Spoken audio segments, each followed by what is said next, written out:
Alhamdulillah dangu mboten pinanggih. Mbak Inces Aprilia. Inggih sugeng dalu, Mbak Limbo macange. Aduh, cantiknya Indonesia. Matur sembah Nggih. nuwun. Pripun pawarosipun Mbak Inces? Pripun? Pawartosipun dos pundi? Sehat wilujeng pangestu panjenengan Pak Kangkol. Alhamdulillah dipun timbali Rama Widodo nggih Mbak Inces. Sembah nuwun Rama Widodo sampun ditimbali raosipun mongkok manah kula. Nggih. Lah bangga saged dipun timbali Rama Widodo niku. Nggih leres. Gek dasare kula ki sinden enom tur wedok. Lah nggih. Niku lho. Nggih. Mbak Inces matur sembah nuwun nggih. Sembah nuwun. Saged menghibur masyarakat wonten ing Tanjung Tasakuran Salampurna tugas panjenengane Pak Rois. Nggih lah. Halo Min, piye kabare Min? Mbak Mimin ngaten. Oh Mbak Mimin. Mboten sasora-sora kula sampun mireng kok ya. Oh ngoten. Kula ya dibagake kaya menungsa niki wau. Kok menungsa piye lho kowe iki? Secara usia, secara talenta, secara kualitas, secara kemampuan, secara prihatin nih gede kula. Bocah nak mung angka ikut. Weh. Wong Rama Widodo menika Asline Rama Widodo sing ditimbali sampeyan. Sing penting jenengan. Lah kula biasane kaya apri upama jantok pripun. Rama mboten tekan rasa kula ya sengko apri nggo genep-genep. Dadi kowe iki gur angka ikut gur genep-genep coro saupamane. Lah sliramu kok ora oleh bali lho, Lek. Kalih Rama Widodo Lire. Di anu ora kena bali ditinggal kene. Apa? Lah kok lek korah-korah ning omah sapa? Mang bagake mrene kan sekeca, Oh, men ngaten. resep ning ati. Oh nggih. Nah aku ki nyawang Mbak Inces ngono ketok lek cantik, ketok lek lemah gemulai. Lajeng nawi kula. Kudu mutah aku nyawang kowe. Mula kowe iki nek dandan ki direka-reka nilosik ngaca le pernah ning daleme Rama Widodo ra nek kaca gedhe to. Mau ki ditintingi sik endi sing kurang. Le mung ngerok jenggot ora resik kowe iki. Oh amin. Jane mau bar ngasri ya tak kerok. Disambi jagoan karo Rama to saking liku rungokke iki tenanan. Lah kok bar magrib ki teng Sridik meneh ngono serat-seraten aku ngono. Kok subur. Lah Pak Kangkong ngendika nek nyawang Mbak Apri kok manis nyenengke. Nek nyawang min kan mutah-mutah. Lah mung nyawang min mutah-mutah. Jamu kae pahit. Mungkuk-mungkuk ning menyehatkan. Iya. Lah Apri ki manis ning marake penyakit. Lah milih penyakit apa ketok ora nyenengke ning atine resik. Wah, Apri ku- nah aku sing pilih sing pahit. Ya toh? lah pahit. Marake sehat. Marake sehat. Lah pada manis marake Berarti diabetes. jenengan pilih mriku. Enggak. Lho. Jadi kon ta lho. Lho, contone jabone apik jero bosok ya akeh. Oh, contohnya apa? Rumah sakit kae magrong-magrong jerone sini wong loro karo wong tulung-tulung. Ya bener. Rumah Wong mang sakit. nyawang wong ayu tok. Ayu kok 5 tahun kasus kisut-kisut mlotrok. Wis garis-garis pisan kelihatan.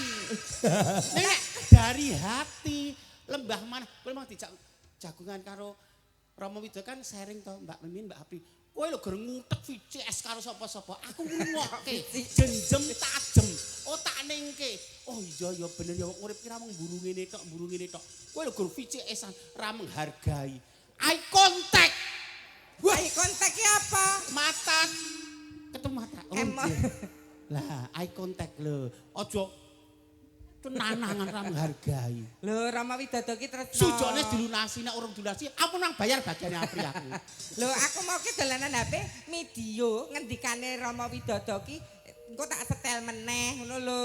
Tak tintingi meneh ngono lho. Alah alibimu. Nek ketake Rama Widodo tresno karo jenengan. Critakno nek Rama Widodo Tenang. gak aku apa. Tenang. Karo Pak Kangko aku dielek-elek terus iki sing tulus tenan Rama Widodo ngendi kopi ae. Kowe engko nek suwe-suwe betot e kowe. Pedhi aku. Rama ngendi kopi. Tenan Rama Widodo Mbak Mimin niku piyayine alus lho. Attitude apik. Attitude-nya baik lho. Sopan Sesuk santun. dikersake Rama Widodo. Heeh, Nak. Dilarung ning segara. Apri omonganmu lho. Lho, piye lho? Rama mau jagoan karo aku, Mbak Mimin, jenengan iku biasa. Nek wong Nganjuk, wong Kertosono ayu-ayu oke. Ning jenengan iku lho, sedekah njenengan kok akeh banget lho. Rumangsa kula cucul mung sithik. Jenengan iki ketemu sapa-sapa mesem guyu. Lah mesem guyu kira sedekah sing murah meriah rasa dadak krogoh kantong. Lah kowe jan jatahe kentir kok lek guyu terus. Saya iki mau. Terus sapa-sapa guyu. Ora ngopo-ngopo guyu. Lho, Mbak Min jenengan iki piyane mesem guyu ketemu sapa lho? Monggo, monggo, monggo. Cuman bojoku bojone kancaku tak monggo-monggo. Oh. Jare nek ngene kancane iki enak. Sembah sungkem kula katur menika Rama Widodo. Ibu Yayu. Eyang Rumi Anjang Mas. Nggih, Bunda Yayu. Bunda Yayu. Matur sembah nuwun brambangipun, nggih, berkah nggih. Pak Kepala Desa ingkang nembe purna tugas Pak Rois. Belum purna, Njuk, menjelang purna tugas. Dan yang paling saya cintai Sapa, Nok? Pak Camat Sugeng Dalu, Pak. Meripat. Kok roh? Enak wong ganteng kok roh. Umume. Omongono Min, kuwi Min. Anggrene wong bagus sik bingung ngono. Pri. Ngapa? Nek menyapa ya semuanya. Ingkang paling kula tresnani spesial Pak Camat. Ora sing tulus terakhir. kita mboten tulus mergo ndek pamrih. Lho, ndek pamrih nek wong bagus kan mripatmu mlolo to mesti. Kok lho piye? Mesti kowe. Ya sinasa Pak Camat, nggih Pak. Menika cantik tapi pakai susuk. Jadi nanti dia bersekutu dengan setan. Kalau mati harus dipecuti lompong ireng. Kalau saya cantiknya tidak terlalu cantik, tapi saya pakai air wudhu. Lah, air wudhu tak paringan Gusti Allah. Lah nek wuduhe mesti salat. Salat. Lah kowe salate nggo ruko apa sarung? Iya. Ya sarung. Loh, Dhuwur ruko kisar sarung. sarung ora apa-apa lho. Soalnya katok dawa etok, kulot etok, sarung etok nggih Iya, to iya, lho. Nek nggon sop lanang apa wedok? Aku nang tralis sak pri. Ya nek sop kakung. Urusan akidah, urusan agama kok arti. Lah piye arti? Amar piye kakung disingkang-singkang. Amar piye putri batalake. Ya wis aku sak sementing manut Gusti Allah, paring Gusti Allah ya alhamdulillah diparing rezeki. Oh iya, Nggih. pancen kembali ke fitrahnya nek kowe iki lanang. Kowe barang. Iya, Ding. Ora ndunggu Kok tau rukun. Ora ndunggu kake. Ndunggu kok. Kok medeni ndongake Pak Rois. Pak Rois. Sehat nggih Pak. Sinasa benjang sampun boten ngabdi dados perangkat desa malih dados kepala desa. Tetep penjenengan tetep punya tugas gawe rukune tangga teparo kadang pamitran karena yang namanya ibadah itu tidak ada akhirnya cuman statusnya aja yang berbeda kowe nang alam dunia ngopo to kon ngopo kon nyambut gawe kon ngopo sing bener ning alam dunia iki kon ibadah sesuatu yang diniatkan karena Allah ini adalah ibadah. Iya, iya, iya. Bismillahirrahmanirrahim aku ning sawah golek kecandang pangan anak bojoku ibadah. Iya. Bismillahirrahmanirrahim aku arep mangkat wayangan kuwi ngibadah. Bismillahirrahmanirrahim aku arep lipur warga Kertosono kuwi ngibadah. Jadi ibadah itu tidak melulu sholat ke gereja itu aja. Tapi berbuat baik, ngupeni bojo sayang gemati karo anak, rukun karo tunggal ya ibadah gitu loh. Luar biasa Mbak Inces. Luar Aku lagi biasa. ngerti iki lho, banci syariah. Lah niki kan tausiah saking Gus Sukimin. Lah nek ibadah ukurannya gur neng gereja, neng masjid, neng pura. Lah bagaimana mereka sing ketemu cah yatim piatu neng dalan ngulungi duit mbuh 200 mbuh 50.000 mbuh 10.000 bagaimana sih dekne ngekei tukang parkir jane 4.000 ngekei 5.000 ora disusul. Mergane hal-hal kan kecil. kowe ngalami ya lek masa-masa sulitmu dhisik. Sadurunge kowe dadi sinden kan kowe pengamen. Ya sekira kudu pelacur nae kok ngono. Kan ngarake aku. Aku semudeng kan aku gegek. Aku mudeng rambatanmu. Sadurunge dadi pengamen kowe dadi begenggek kan ngono iki. Aku semudeng rambatanmu. Arep bosoke aku meneh. Loh, niki- Aku wis hijrah, Pri. Niki cerita Sebaik-baik manusia di kekurangan lan kekurangan manusia di keluwihan. Lah, Lah kepelekke. keluwihanmu gur siji lek. Apa? Ususmu gedawan. Ora. Iki pancen tak modifikasi ngene iki. Kok le Oh, biyen pengamen to. Pengamen Mbak Mimin iku tahun 2015 Nggih. sampai 2009 sampai 15. sampai 2015 niku ngamen turut dalan wonten ngebis ngoten niku. Ning saiki kondang kaloka, Sri Panggung, primadona, Wah, star. iya iya. Jangan persahabat ngameng aku mboten. Ya. Raden-raden yang saya nek piyai kakung dandan putri mereka dadi objek penderita di situ jadi pelengkap. Ning nyatane Mimin iki dadi pionir. Wah, apa jenenge rabuk. Kok rabuk. Toshiba ora pionir. Maksudnya jadi apa jenenge? Oh, bukan Leader. ukur ya. Kok ora leader. Herder. Yo. Maksudnya kamu juga patut diperhitungkan. Oh. Jadi segala sesuatu manusia ini nek diwadahi kanthi bener, diakomodir dengan tepat, diarahkan mesti menjadi sesuatu. Iya, nek ya jas merah jangan melupakan sejarah. Dadi ben para pamirsa ki percaya nek sliramu dhisik ngamen praktekno le. Kak Sukadi ngoten. Ya jangan aku tak pengen roh. Lek ngamen ning dhuwur bis ki piye? Masa bahane yo kuwi tok. Bahane nganggo cicik-cicik tok. Cicik anu, riyen iki. Apa kok aku mau? Lah ngapa? Dibersani Pak Camat lho. Apa pengamen ki elek? Ya ora elek. Iki prosesmu dhisik lho lek ben piyai mriki pirsa. Kowe menghancurkan karirku. Ora lho. Mengenang masa lalu. Mengenang masa lalu. Kanggone wong sing iso berpikir apa jenenge objektif. Oh iya, iso menang masa. Kanggone sing ora seneng ngece lho, Pri ngene ngino lho, Pri. Ora kuwi pekerjaan muliamu dhisik. Saiki bidang tamu jebren dhisik kok tongrok ngono piye. Aku piye aku, Pak. Oh, kok kan terus pamirsa dadi ngerti, oh Mbak Mimin riyen kerjane teng bank ngono, Tangjung. Mosok. Ayo, ayo. Ya luwes ya weh. Nggih no. Nah. Tiada mungkin satu pondok ada dua cinta. Ada dua cinta. Biarlah aku yang mengalah. Dari suarane ya ora kuat tok.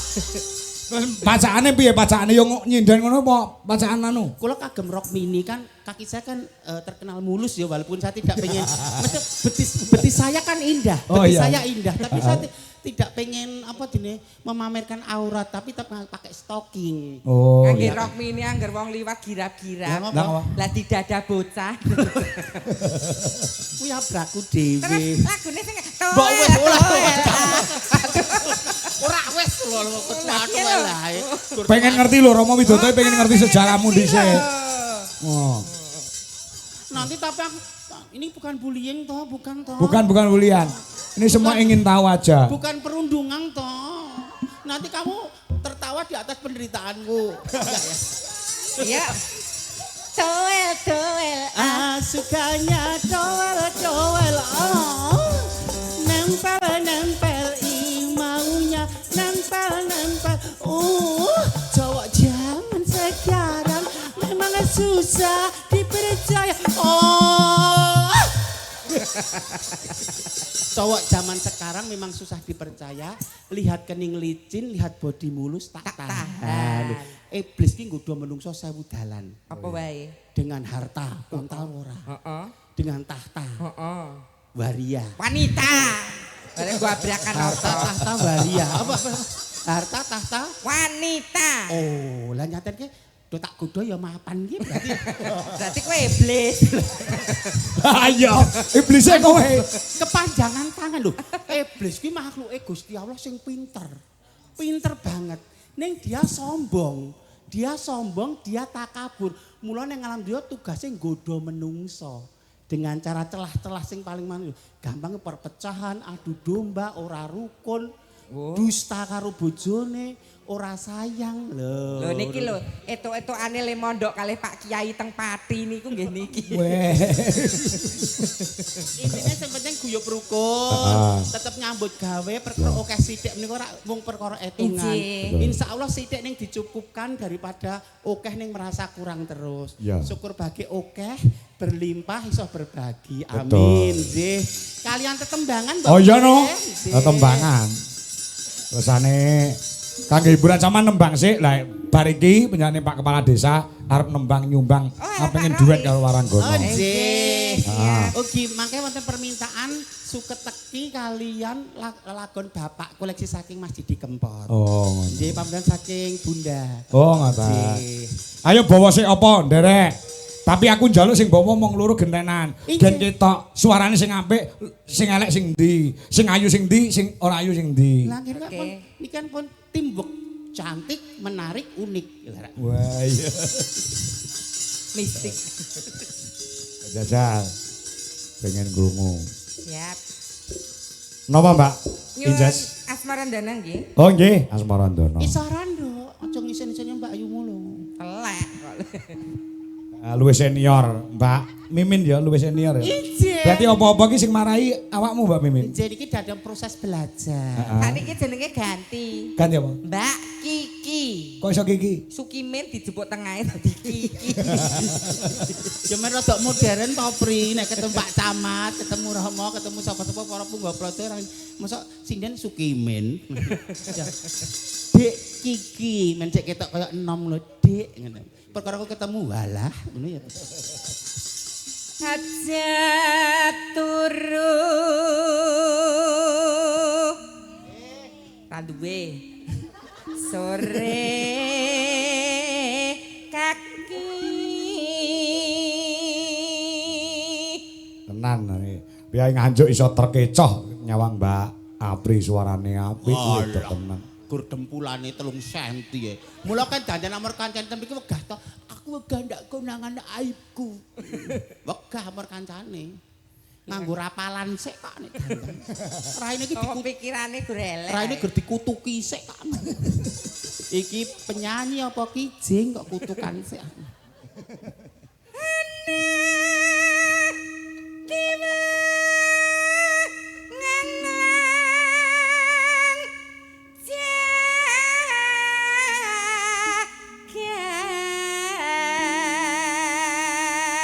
Apri, aku tak ngomong sithik ya. Ngapa, Le? Ning aja tok aku kok sengit karo kowe ora. Kowe wis luwes, cantik, suaramu apik, powermu luar biasa. Ning napasmu iki rada apa terengah-engah, koyo ngoyo. Oh, sebabnya apa ngono kuwi? Lemu udut, lemu ngerokok sudanen ya, Nak. Iki bener kuwi. Lah nggih, lah kok ditawani Bunda Yayu to, "Dar monggo Mbak Apri monggo mengkeh-mengkeh." Lah sing ditani udut. Mangano sik, engko nek bar maem diparingi udut.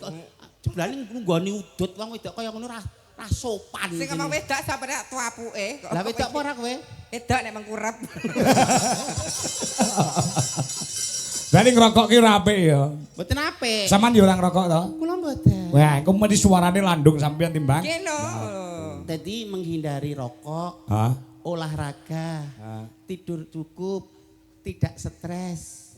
Terus dahar-dahar sing menyehatkan menika ya budidaya untuk sehat. Bukan larangan, bukan larangan untuk dahar yang ini niko tapi semakin bertambahnya umur kan nikmatnya dikurangi toh. Nikmat pendengaran, penglihatan, daya ingat apapun dikurangi. Jadi ingatlah mudamu sebelum datang tuamu. Ingatlah sempatmu sebelum datang sempitmu. Nek mriku gurung wonge kon gurung usruk nek mriku. Nek kula kan oh iya usiaku udah 51, saatnya aku menep, udah enggak butuh validasi, udah enggak butuh pengakuan. Bengi iki paling apik dhewe Sukimin ngono wae wis liyane elek ngono wae kok. Men. Google apa to, Pri? Google. Nyangking bakar kencanane.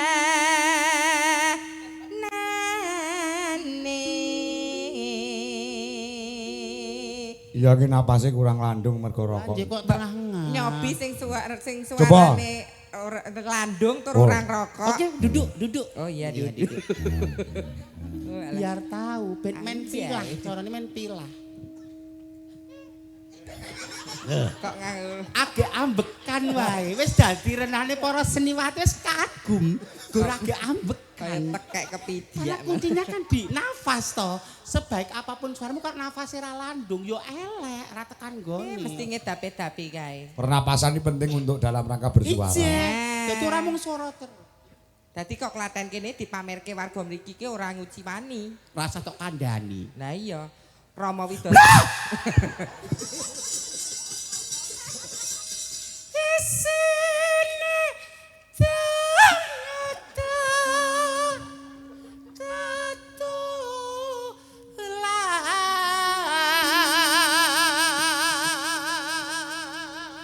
ora dhuwure kala menjinge dilar ngono to, Lek. Dilar. Budidaya. Diparingi Gusti Allah. Oh, kekuranganku nggon kene piye carane menutupi kekurangan. Lah kurangmu kurang wedok iki, Lek. Lek kudane jenis maksimal lho. Meripat kocak ngondarandir lho. Nganggo idep wulu kelek lho. Gulune ngolan-ulan lho. Pipine apa jeng bawang sebungkul. Lambene gula satemplek. Satemlek. Wis ganti to. Janggute bak lebah menggantung. Kok isine kebun binatang kabeh to, Lek. Karepe kok salah terus. Ayo. Ah ya.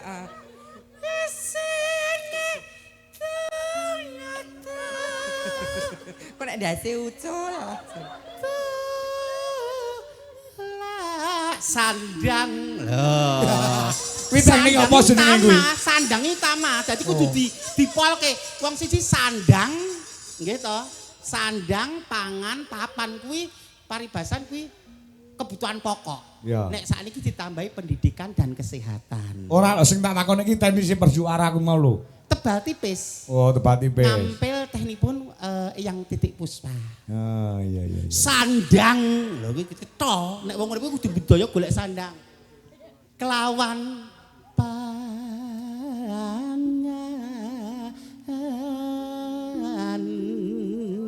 pangan kudu sithik. Ojo berlebihan makan itu. Loh. Nek sandang ya aja glamor-glamor. Sing penting menutup aurat. Kayak aku kan tertutup ya ketok payudara sithik kan ra apa-apa ya. Agur gombal kok payudara. Iya. Kaya wong kesetrum ngono to.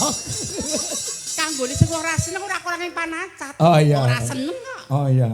Nek wong sing seneng ya ngalembono. Wingko katon kencana. Telek. Ya iku bagian. Nek sing kakung keras, sing wedok kudu pelan. Oh iya. Ben ora padu. Nah, nek selanang kenceng. Pon. Nek sing larang kenceng sing wedok kudu pinter ngeluk. Iya. Lah, jiko dudut rasane. Wong melek.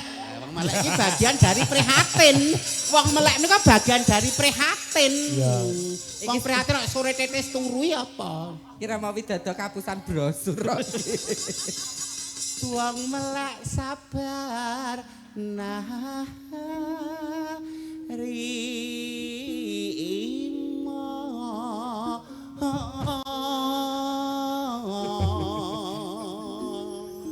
Kok ana sinden ayan ya. Ekspresif. Pak Camat mungkin badhe foto kalian kula mangke nggih, Pak. Iya. Pede. Bapak kesan pun melihat karyanya dulu. Oh, ternyata apik, ternyata ada sesuatu yang perlu ditampilkan ngaten. Mangke nggih, Pak, ingkang inden badhe foto sampun kathah wonten wingking. Apa dangu-dangu mirsani nggih Pak mungkin ndak tom-tomen. Gendruwo ya. Gendruwo. Ayo lagunya. Lagunya apa, Dok? Anyuwun rengu nggih. Pondok kan yang Rengu. rengu.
Mengke tibane dangdut napa Mbak Injas? Apa? Derek. Busuk? Busuki. Busukime maksudku. Apa? Anu memanek mon ki sarep tes. Ki slendro. Oh slendro le, berarti ngetes iso. Berarti aku ngetes ternyata kok ya mudeng ngono ku titilaras. Ku bekas marah-marah. Iya. Oh iya. Lah ternyata apri ya mudeng titilaras jar aku gur apalan ya bocahku lantip tenan. Men. Yo. Ku arep meteni dalan rezekiku. Tak goleke dalan ki Men lho. ketok bosok. Rasa ngurus ketok dhewe Barang kok. siapa menutup rezeki saudaranya dia akan ditutup. Nih barang siapa mempermudah jalan rezeki sedulurnya jangan dipermudah. Nek membuka aib, Nek buka aib kaya dene mangan daging mentah. enak no. Ya tergantung. Nek delian enak. Ayo. Ana kang wos kalahan angbar katresnan ra mikir bebrayan balik yun aku wis kadung kasuruh atiku mung tansah Iya.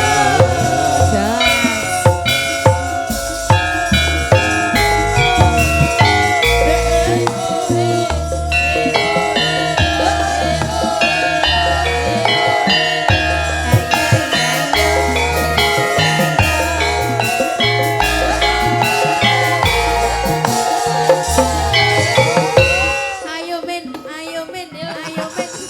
Ayo.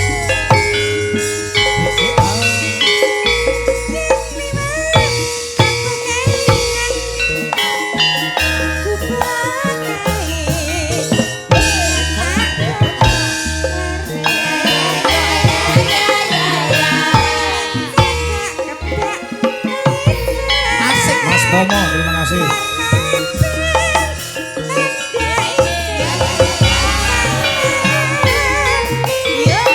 jebune gubuk asmara biyen kae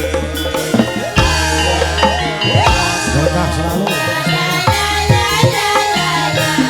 popang salat apa kloso alah petabote ketawanan asmara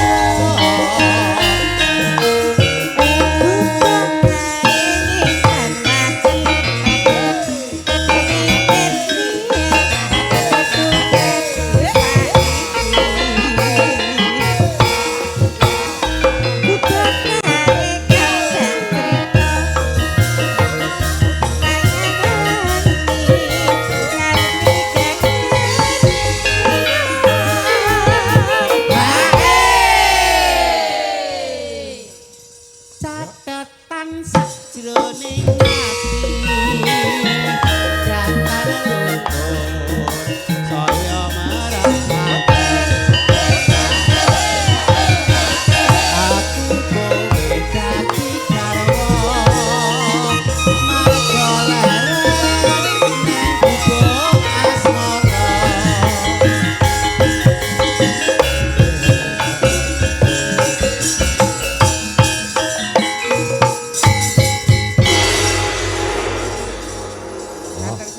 sampun lumati kekali Nggih. lelagen. Lah, menika giliran Pak Rois Kurniawan. Pak Rois. Ya dari tindak ambek. Ndak nuwun sewu Mbak Anjas. Dalem? Pak Rois di kancane kali Pak Camat mboten? Nggih no. Nah, iya. Ayo Pak Camat. Mriki Pak, lumayan kena nggih tombo adem, Pak. Monggo mboten ngira-ngira hormat Pak Camat. Ya support musik Mas Doro. Ya. Monggo Pak.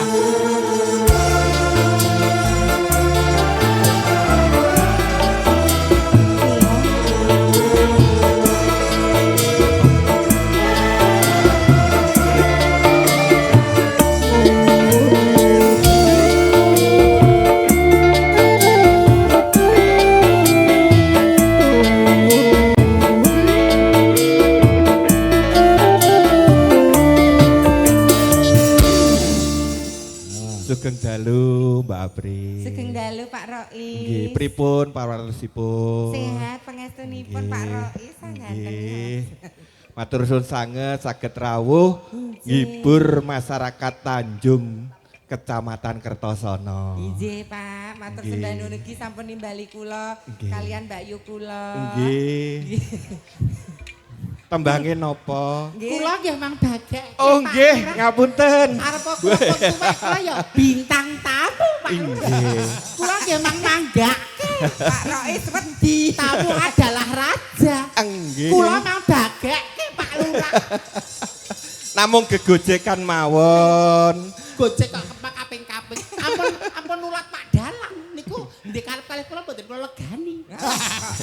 Telek. Niki Pak Rois lho Lek, kepala desa yang sangat hebat. Sudah 3 periode menjabat. nek ra ditresnani wargane. Tegas dipun tresnani kalian warga Tanjung lho. Nggih, sugeng Matur- dalu Mbak Mimin. Sugeng dalu, Bapak. Pripun kabaripun? Pangestunipun sehat pipisipun lancar Pak. Alhamdulillah. Salah satu cirinipun nek pipise lancar rak sehat. Ngeten Pak Rois, Nggih. gandeng panjenengan menika menjabat dados lurah sampun 3 tahun kepala desa menika. 3 periode. 3 periode. Lah menika mongko kraosipun manah kula kalih Mbak Mimin bangga sanget. Menika saking tresnanipun kula kalih Mbak Mimin, menika wonten sekedhik hadiah kagem Pak Rois. Napa niku? Hadiahipun tidak bisa diuangkan, tapi nggih ampun dilihat berapa nominalnya. Penting tondo tresno. Tondo tresno hadiahipun dipun cium Mbak Mimin nggih. Ma, tenang Ma, padha lanange Ma. Tenang Ma. Tenang. Aman, aman. Ora dibagek, iki mencari kesempatan kok. Ora dibagek. Apa nek wong tuwa iki ra ndek rejeki. Dereng Apa? tahu diambung ngeten iki to, Pak. Nggih. Dereng tahu. Berarti Romo golek napa niku bintang tamu mboten salah. Lah pripun? Cara niki asli kira-kira gelut kula ten griya nggih. Nggih. Lah kan pancen ngeten iki. Wis sak mukrim ya aman bae sah. Ning ampun nyaman lho, Pak mungkin nyaman. Mboten tanduk to ampun cekap mawon to, Pak. Sampun, sampun. Tanduk, Mbak. Nggih. Mengko aku ora ya. Watos lek gumbuh ngen. Mendem wedokan nggih. Kagem para pamirsa lan Sing. khususipun para joko-joko hawane adem ndang golek gandengan. Nah, niki sinden kathah sangat panjenengan milih ingkang pundi, Pak Lurah? Milih sing wedok asli napa banci, Pak? Ampun manut. Manut, mang pilih sapa no? Sinten Pak E? Oh ya. Anu. Sapa jenenge? Kenes. Anu Pak Lurah milih sing pun duwe bojo, napa sing jek prawan, napa sing pun rondo? Pilih pundi? Sing pun gadah bojo mawon. Oh, gak ada bojo. Gak ada bojo. Mayang, ayo mayang di bojo. Ayo. Yang. Ayo yang. Aduh.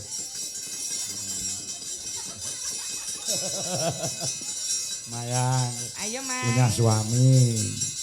Punya suami ya? Iya. Kayaknya di bawah. Ah. Ah. Nganggo goyang lho, Nduk, sing kenes lho. Heeh. Kok ndak Pak Lurah ra sida mendem malah mabuk ngono. Sing kenes kaya aku mau. Ya siap Ibu Ratu. Ratu. Ya. Barang jajar karo wedok tenan kok ora nek bedane ya wedok jadi-jadian karo wedok tenan. Lah nggih no wong sak produk. Lah kan wis pilah ya iki sing wedok-wedok neng Sing wedok-wedok kene, kene. sing kakung-kakung neng kono. Sing wedok-wedok neng kono kakung neng kene. Heeh. Kaya ora perlu tak jawab, tak share foto tititmu lho, Bri. Edan. Ya kowe. Sing wedok kene, sing lanang kono. Sing wedok kene, sing lanang kono. Lo mau ya sak kamar kok karo aku ganti bareng kok. Oh. Ya kowe salah, kuwi ya duwe kok. Dadi prabote kok, di pirantine kok. Pemergo ra diketokne. Monggo Pak. Nggih, cek. Sehat selalu Pak Rois. Mbak Nuwun. Dadah Pak Rois. Nggih. Oh iya Pak Camat kok ora kersa ngapa to diaturi tindak panggung. Kadosipun gila. Pak Camat saya sudah ngantuk. Pripun Pak? Oh nyuwun dijemput, Lek. Nyuwun dijemput. Tenanan apa ora kok tak Tenan. kok tak rono ora kersa kewirangan aku. Oh nyuwun dijemput kok. Pak Camat pilih minggah panggung napa dicium, Pak? Bapak kersa minggah panggung. Paring pangandikan tapi mboten. Oh, sampun marem nyawang jenengan, Mbak. Ngoten. Sembah nuwun, Bapak. Saestu mboten ngersakaken lagon? Mboten. Ya Allah, Masya Allah. Pak, rahimku langsung keram. Piye langsung tedun? Kok tedun? Apri. Sehat ya Pak, bahagia selalu. Pamrutan saking Bunda. Suketeki. Suketeki kalian Bapak. Bapak. Rambut wis raya. Ngejak kanca sapa nak gagen nak wong ayu. Sing apa sinten? Lagu Bapak. Ayo. Coba. Suketeki sik engko Bapak di Apri ya apa? Oh iya, iya. suketeki dulu Suketeki. aja. Ya, suketeki. Nah. Wiwi, suketi aku apa Wiwi? Nah. Lah kek sitae kok ning kono wae kok lek katut wong piye kengko? Lah napa penyanipun Pak Lurah le mirsani kula dereng marem ngadan kala wau. Ning kene sik Mbak Mingin nggo sawangan ngaten. Oh, ngaten. Nek liyane wong ayu nek jenengan ki merak ati. Nek ayu karo merak ati benten lho. Oh, bedane nggo napa? Nek ayu mung kandhek ing netra wonten mata. Nek merak ati ki tekan batin. Ngaten. Nggih kok Pak Lurah. Sugeng kula Pak Camat. Kayak Bali ya medeni Pak Camat iki kok. Suketeki ya Mbak Wiwi? Iya. Pak Camat kados Sahrul Gunawan zaman cek timur. Oh iya. Nggih, kula bareng nyaket ya ampun. Kulite ya padha aku putih padha. Kulit wis iso nglikop lho lek kok padake. Upama kena balik, upama kowe dipek bojo karo Pak Camat ngono piye Mbak Mimin? Nggih, kula gelem mawon ning mentale mboten kuat kula. Soalnya kula jek pengen mengejar karir. Wah.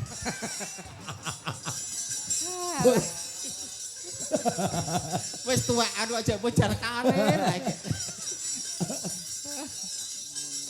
Monggo suketeki. Musikipun katur Bunda Yayu sing nemen nggih. Bunda Nggih, Bunda. saking midhangetaken. Lek ngopeni kanca-kanca ki nganti sedina semengi ora sare lho. Mambengi ora sare ngenteni kanca-kanca. Saka Ponorogo. Masake aku lidah.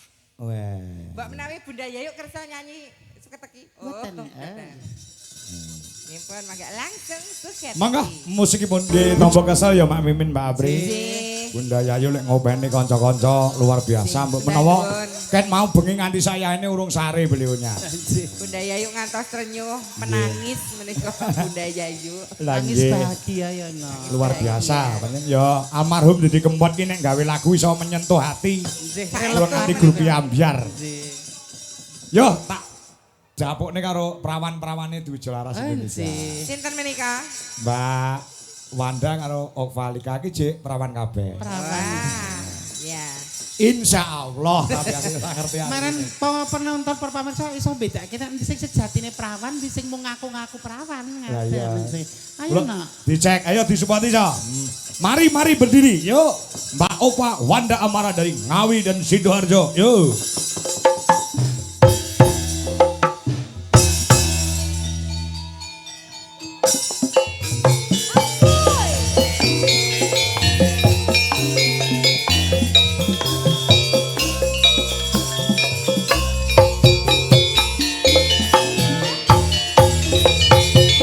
Kamari presiden yang berdiri.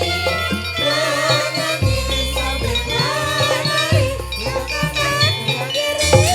Sampai pagi. Kamari presiden yang berdiri. Menyanyi sambil menari. Yang akan berdiri. Sampai pagi.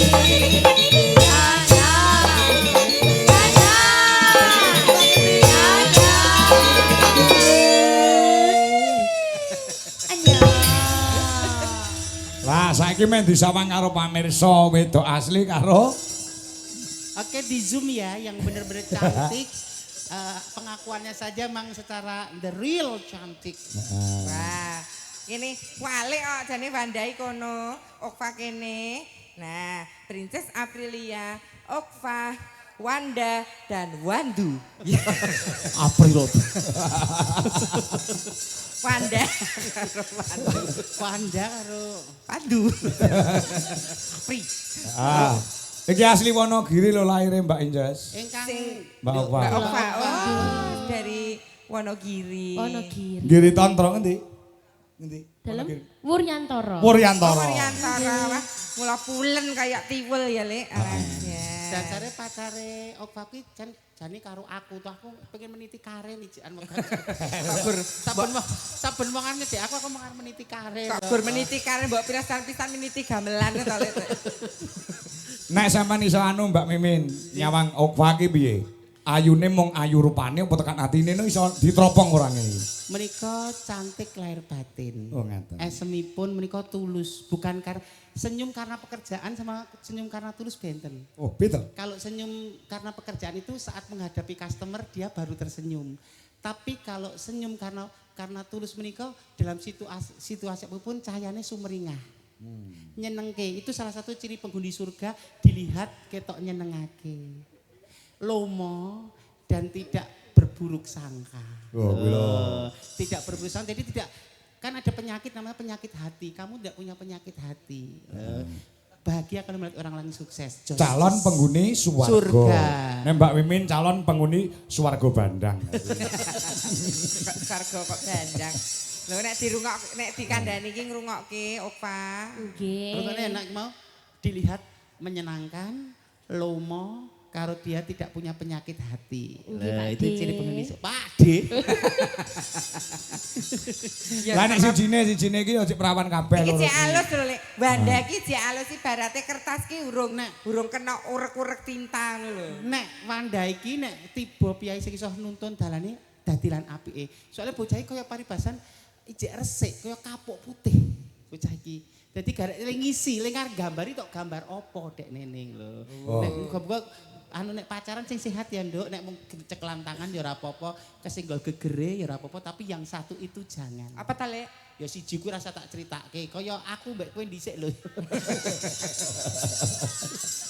Aja ya, Nak. Ya, pamerkan karyamu wong ayu. Mbak Wanda saka Ngawi, Mbak Okwa saka Sidoarjo. Sidoarjo. Menika sinden pitu menika ingkang tasih Kenyo. kenyo menika. Kalih menika. Kalih menika. Lumayan gitu saya perawan toh. Alah. Jahitan selikur kok. Ya karyane Piyai Kediri ya Kidir Sumilir, garap gamelan dan musik. Ya, Ya, nyuwun ngapura karo Mas Sukadi ya dalang klasik. Awake dhewe iki apa jenenge kuwi ya masem lah klasik ya ora, anu ya ora. Ya heeh. Lakune sing ngladeni masyarakat ngono wae. Ya heeh.